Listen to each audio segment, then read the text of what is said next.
দর্শক, নির্বাচন নিয়ে নানা কথা হচ্ছে। ফেব্রুয়ারির 12 তারিখে নির্বাচন হওয়ার কথা। এরই মাঝে দুইবার উচ্চ আদালতে রিট করা হয়েছে।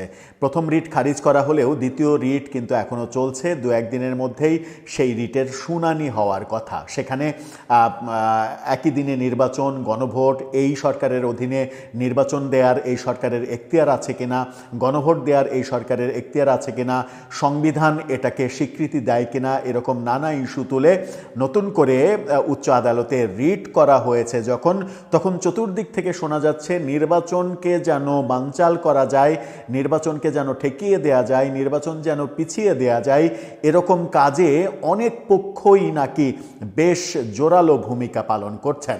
এরকম একটা মুহূর্তে আমাদের প্রধান উপদেষ্টার প্রেস সেক্রেটারি দুদিন আগে মন্তব্য করেছেন, নির্বাচন নিয়ে সন্দেহ পোষণ করছে কিংবা নির্বাচন নিয়ে শঙ্কা তৈরি যারা করছে, শঙ্কার প্রচার যারা করছে, তাদের ওপরে সরকারের নজরদারি রয়েছে, অর্থাৎ তাদেরকে নজরদারির মধ্যে রেখেছে সরকার, সেই কথা তিনি বলেছেন। আদতে নির্বাচন নিয়ে শঙ্কা তৈরি করছে কারা? এই প্রশ্নের উত্তর যখন আমরা খুঁজে পাচ্ছি না, তখন নির্বাচন শুরু হতে না হতে বাংলাদেশের 2টি আসনে নির্বাচন স্থগিত করে দেয়া হয়েছে। নির্বাচন বন্ধ হয়ে গেছে, এই 2 আসনে নির্বাচন হবে না। আরও অন্তত পক্ষে একটি আসনে নির্বাচন বন্ধ হওয়ার উপক্রম হয়েছে, সেটাও হয়তো বন্ধ হয়ে যাবে। কেন এটা হচ্ছে, কি হলো, কোন কোন আসনে নির্বাচন হবে না, চলুন একটু জেনে দেখি এই ভিডিওতে। থাকবেন পলিটিক্স টিভির নিয়মিত আয়োজনে।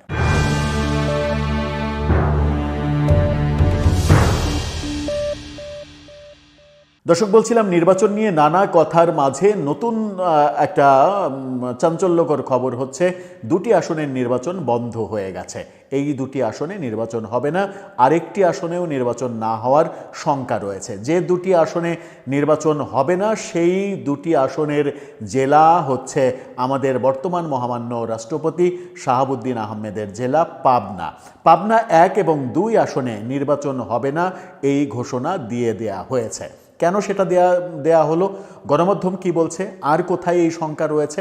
গণমাধ্যম চ্যানেল আই তাদের শিরোনামে বলছে, পাবনা 1 ও 2 আসনের নির্বাচন স্থগিত। নির্বাচন শুরুই হলো না, মনোনয়নপত্র বাছাই হলো, আপিল চলছে যখন, ঠিক সেই মুহূর্তে নির্বাচনই স্থগিত করে দেয়া হয়েছে এই 2 আসনে। সেখানে বলা হচ্ছে, আপিল বিভাগের আদেশের পরিপ্রেক্ষিতে আপিল বিভাগ থেকে আদেশ দেয়া হয়েছে।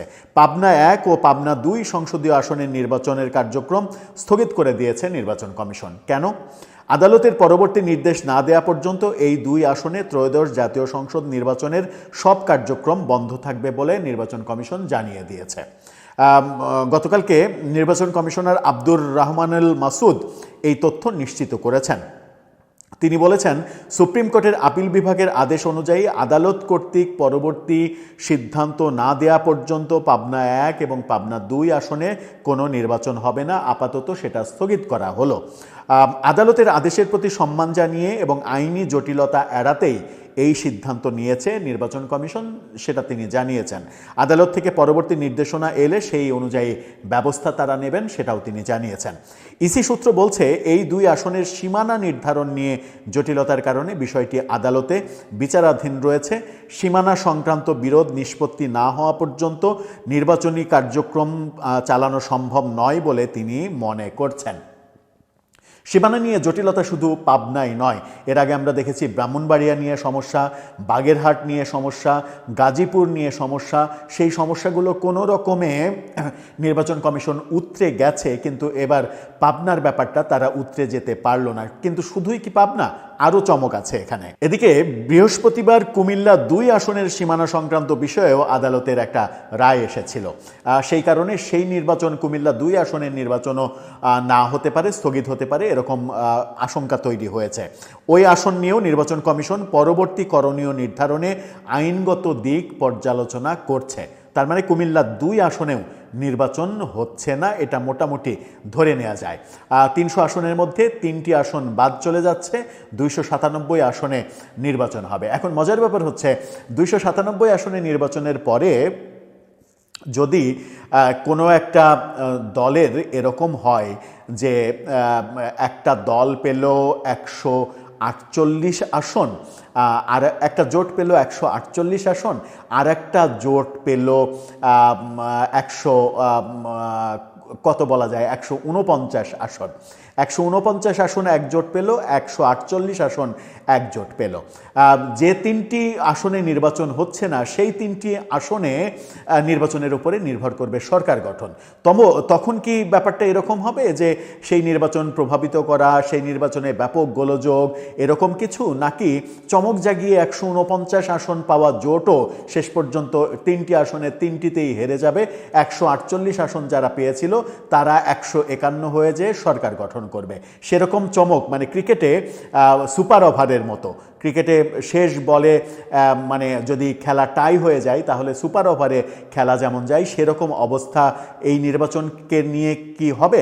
নাকি এই নির্বাচনে কোনো প্রতিদ্বন্দ্বিতাই হবে না, বিপুল ভোটে যারা জয়লাভ করবে, বিপুল ভোটে বিপুল আসনে জয়লাভ করবে, এবং মানে জয়লাভ করার পার্থক্য এরকমটা হতে পারে বলে অনেকে মনে করেন যে এক দল আসন পেতে পারে 250টারও বেশি, আর এক দল কিংবা সবাই মিলে হয়তো বাকি 40-50টা আসন পাবে, এরকম ব্যাপার হতে পারে।